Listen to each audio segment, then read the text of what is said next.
subgroup of us, friends and family, got together about a year ago. We said, hey, we have this idea, why don't we use technology, some of the rich technology that's available to us here in California, to build a socially minded business that collaborates with people in Africa to solve problems that are so important that it actually saves lives. And so the idea is that can we build a business that's even at the multi-million-dollar scale that aligns the interests or the imperatives of a business for growth with the social imperatives that we feel in our heart about doing good for our fellows. And you know, Bediket and I have, and many of us have been working in Africa for decades, right? And one of the things we saw is that there's so much potential created by all the new technologies here. There has to be a way of figuring out how to adapt the technology to the needs of the neediest in Africa, how to build the partnerships with the people who are working in Africa right now, and how to create the right combinations of interest and structure and business and service that can create a very fast growing. This is part of us trying to do what we have to do. So what we did is we created the group, we created the concept. Bediket came in and roped in his buddy Philippos Haile McAdam. Okay? And his buddy Philippos has a sister who's a nun in rural Malawi. So as we were trying to develop prototypes and figure out the business and stuff like that, we agreed with Philippos' sister that we would visit Malawi, stay with the nuns for a bit, and evaluate how to do this technology business. I went to Malawi last March. So I arrive, and I sit down and I start talking to people, and I tried to start talking about drones, but it just, in the context I was in, it just didn't seem to be the right conversation to have. And so I started just talking in general about technology and health and about the problems, and they told me the problems. They said malaria, AIDS, respiratory disease, diarrhea, right? And malaria is the biggest. Right? And I knew, I'm a statistics guy, I knew the statistics. The statistics said that less than 10% of Malawians had access to any electricity. And they're talking about malaria, and I asked about bed nets, and they say, yeah, they have bed nets, right? Sometimes they use them for fishing. And I was trying to imagine, I know when I use the bed nets, I have to figure out how to make sure the mosquitoes aren't under the net with me so I don't get bit, right? And I'm trying to imagine having the mosquitoes not under the net with me, but it being pitch black so I can't see anything. So I asked the simple question, how do people not get bit by mosquitoes if they don't have any lights to see anything, right? And that question remained unanswered. So at that point, I decided drones later, electricity first, and then for 5 days, I had conversation after conversation after conversation. I said, we're here to bring technology to improve health. My guess is getting electricity to do fans and lights and water disinfection is the first, best, easiest, most effective thing we can do to improve health. And everybody I talked to agreed. So, you know, I was hit by reality. And reality said, okay, you can come from thousands of miles away from an economy that earns 100 to 1,000 times the average income here in Malawi. And you don't necessarily know what's best for the customers in Malawi. Okay. So now we've done the adjustment. and since March, Betiket and I have sat down and we said, okay, how do we now come up with a technology system that can deliver the greatest amount of service to the customer within their window of affordability? And their window of affordability, remember, a family in Malawi works all year. The women plow the field by hand with a hoe. They're not even rich enough to have an ox to plow the field for them. You work all rainy season long, you know, plowing the field, planting the seeds, weeding the weeds, harvesting the crop, and at the end of the day, off your little acre of land, your annual income to feed 5 kids will be $1,000. Okay? So out of that $1,000, you've got to cover everything. So how much can people spend on the basic energy services of their house when they earn only $1,000 a year for their household? That's going to be $100. So basically we're talking about providing electricity service to people who have about $5, $10, $15 a month to spend on electricity. So that's what Betiket and I did. We sat down, we said, okay, what are all the parts? How do we put these parts together to provide the best service we can within that window of affordability? And we started from several different ideas, right? We looked at the systems that are provided to people conventionally, and what happens is those systems are structured so that you produce a package here, okay, manufacture it in China, and send it to Africa and try to sell it in Africa at the biggest markup you can, okay? And they tend to be package systems, and so we said, let's try a different model.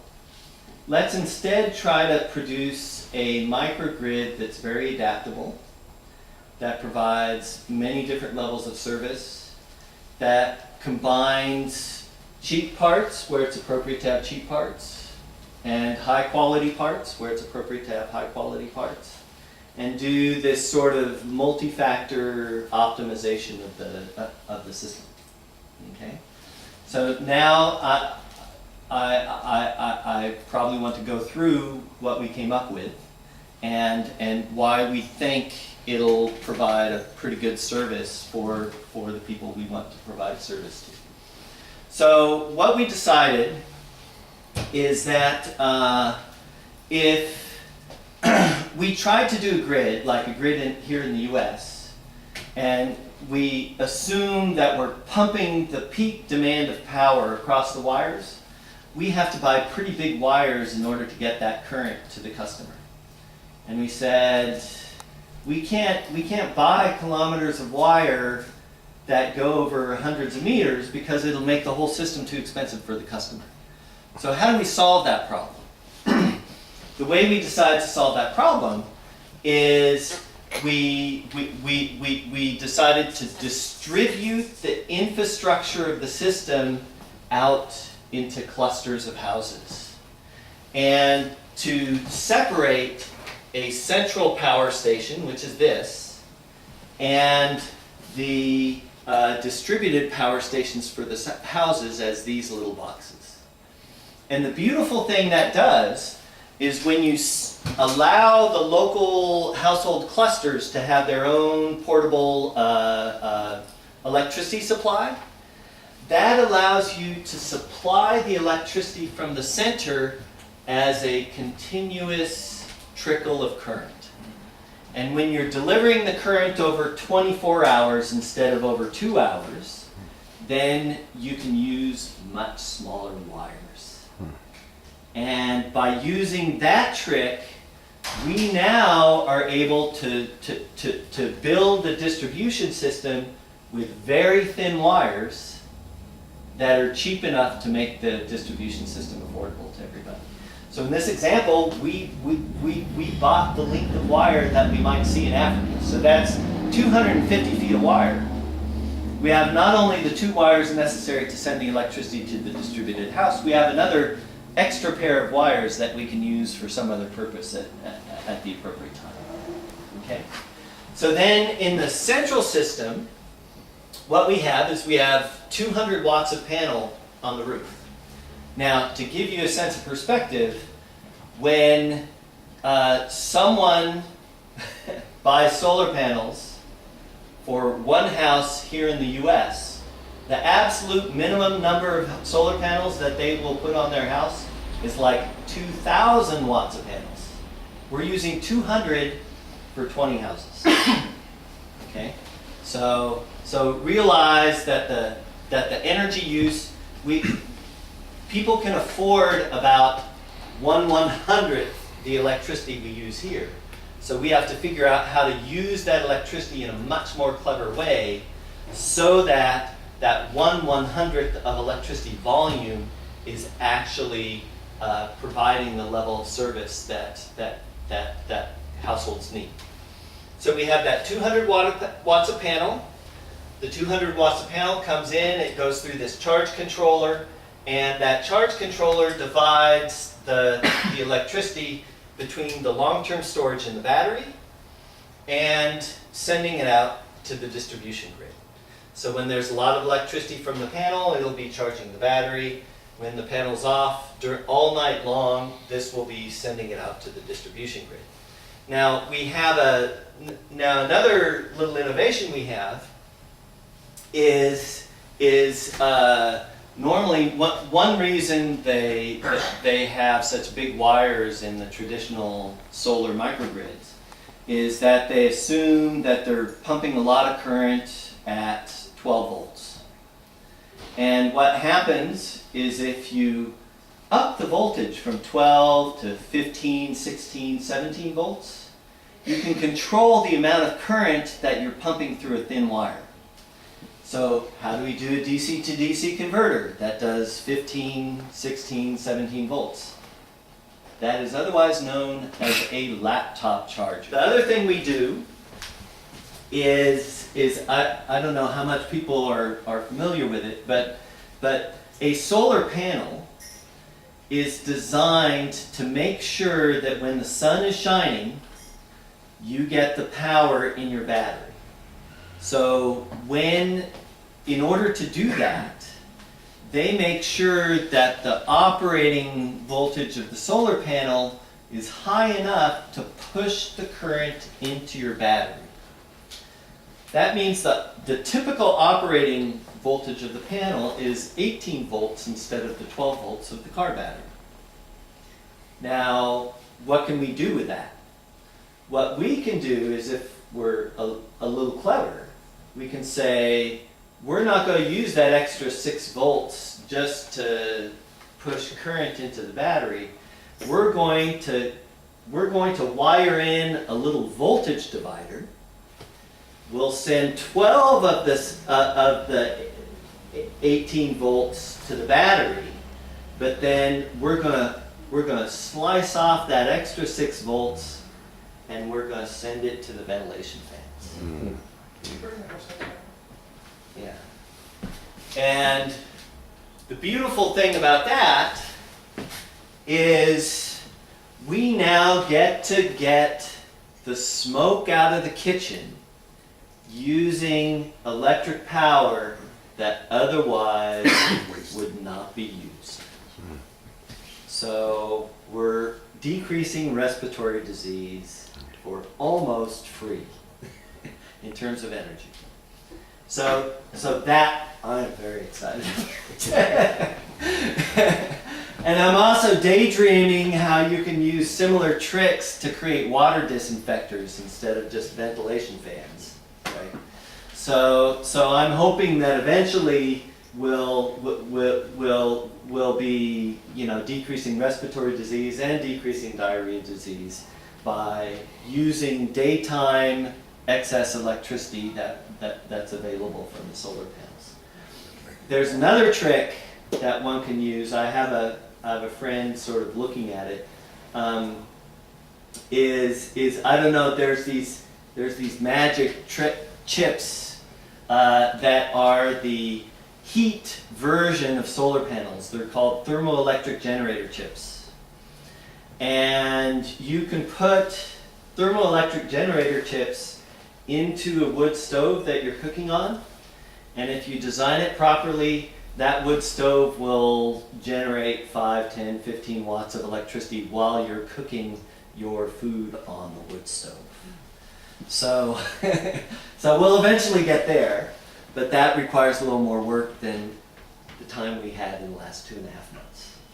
So, so now people have control over their light with the thing. They have their own individual meter. Well, it's a meter for a cluster of houses. We imagine they'll be a richer merchant or something somewhere in the village who maybe pays $30 to $50 a month and has his own autonomous power station. But for most of the people in the village, they'll be sharing one of these distributed power stations amongst themselves. So, so that's pretty much it.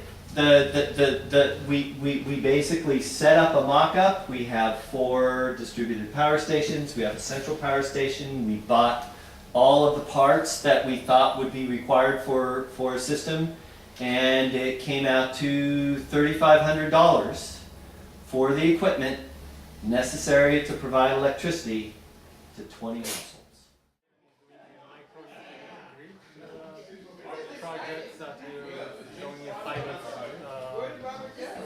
test or a pilot setup here now. Yeah, so I can show you what the system looks like, what what we have done in the past couple of months. So this is going to be tested in field in Malawi. So basically we where's the cable from the solar panel? So the cables are coming from here. So these are the cables. Okay, from the solar panel. Yeah. Now look, follow them. Yeah, so Follow. basically we have 2 sets of Follow. solar There you go. panels, and then this is like a How many sets in it? 2 in each? 200 watt, yeah, 200 watt peak. 200 watts sets. Yeah, sets. Okay, so the there's central system. four in total. No, two 100, yeah, So it's only 2 yeah, for all of this. yeah. Wow. So but like there are like 50 watt panels also coming from here. You can see they are not in the central grid because they are just directly connected to the house group distribution line. Now let's look at this box. This is the meter, is it not? Yeah, Okay. that's the low meter. So this meter basically controls like the total amount of energy that's going to the household. But before we go there, Yeah. now here we have in the power go directly into this battery. Yeah, no, these are the 50 watt panels, so they go directly to the households. But this goes through the charge controller to the central battery. So you can see here, this is the panel. This is the 200 watt panel. This is the battery, and then this is the load. Okay. So this, you can see the battery comes through these 2 wires and goes through here. All right. Okay. Now from here, you see they're showing you that that's how these lights are controlled or fed. Right. Okay. And these And lights. this then from here, so this, you see 4 wires go to the 4 distribution lines. Okay. Each Of one those. is one. Okay. Okay. Now slow down. So So this is one. You see, so here we go. That's the main panel that That's the central the power comes in. Yeah. Then here, explain this one, please. Then, okay, I can show you one. So this is like a laptop DC to DC converter. So you see this wire, Light. you see this line, it's connected to the 12-volt charge controller. So because like if you just connect that to the household, it's not going to push current. So we step up the voltage, we can control the voltage to 15, 16, 17, how much current you want. If you want to pump a lot of current, you make it 18.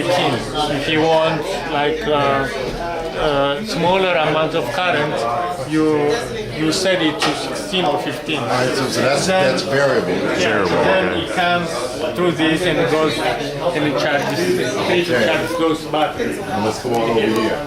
And then in here, you have, I told you, like we have like the solar panels, the 50 watt. So these are just coming from this line directly, and then go to this junction box. So what happens in there is they go through the diodes. You can see there are a cluster of 10 diodes that are running these fans. So instead of wasting that See, energy, this fan right here, they this is run what we're run. talking about. The exhaust fans for the kitchen. Yeah.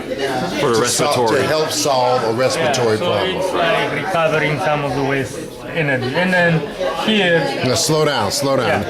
He's very modest about that, but that's a very clever innovation. They take 6 watts from the 18 here, and that's how they run this. And they use the other 12 for Yes. to charge the batteries. Okay. Okay. so Now then these batteries are the lithium iron. Say it please. lithium iron phosphate. So Phosphate, yeah. Lithium iron phosphate. It's not lithium iron. It's lithium iron phosphate. Lithium iron phosphate batteries. And they're good for 2,000 Cycle. full cycles. Okay. So they can get charged up. So usually a battery like that would be good for maybe 200. Well, then that's only good for about a year. Yes. Well, these are gonna last for a That's while. like less than a year. It's a half a year. Yeah. So then from the battery, it comes the output comes through the meter and then to the households. You can see like there are here how many wires? 1, 2, 3, 4, 5 wires. So 5 You houses. see, 1, 2, 3, 4, 5 5. houses. So this is kind of saying like this is one house, this another. Yeah. You see what I'm saying? And then what we would have had, and we will at some point, is these fans. One fan will be with one set of lights. Another fan will be with the other. Yeah. Okay. You understand? Yes. We're working on this. This is not yet totally complete. Let me ask you a question. How many rooms are in a typical house in village. in a village in Africa? Is it like one room? 1, maybe 2.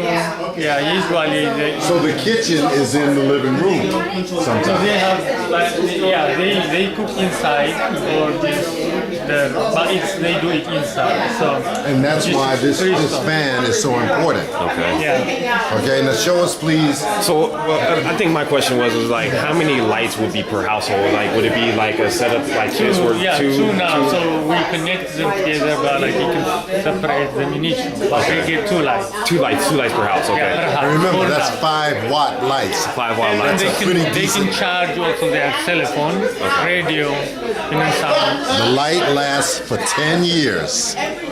And these 5-watt lights actually provide some, what would you say the equivalent was, a 60 watt incandescent? No, this is like just 5. I know, but what would you say the equivalent as an incandescent?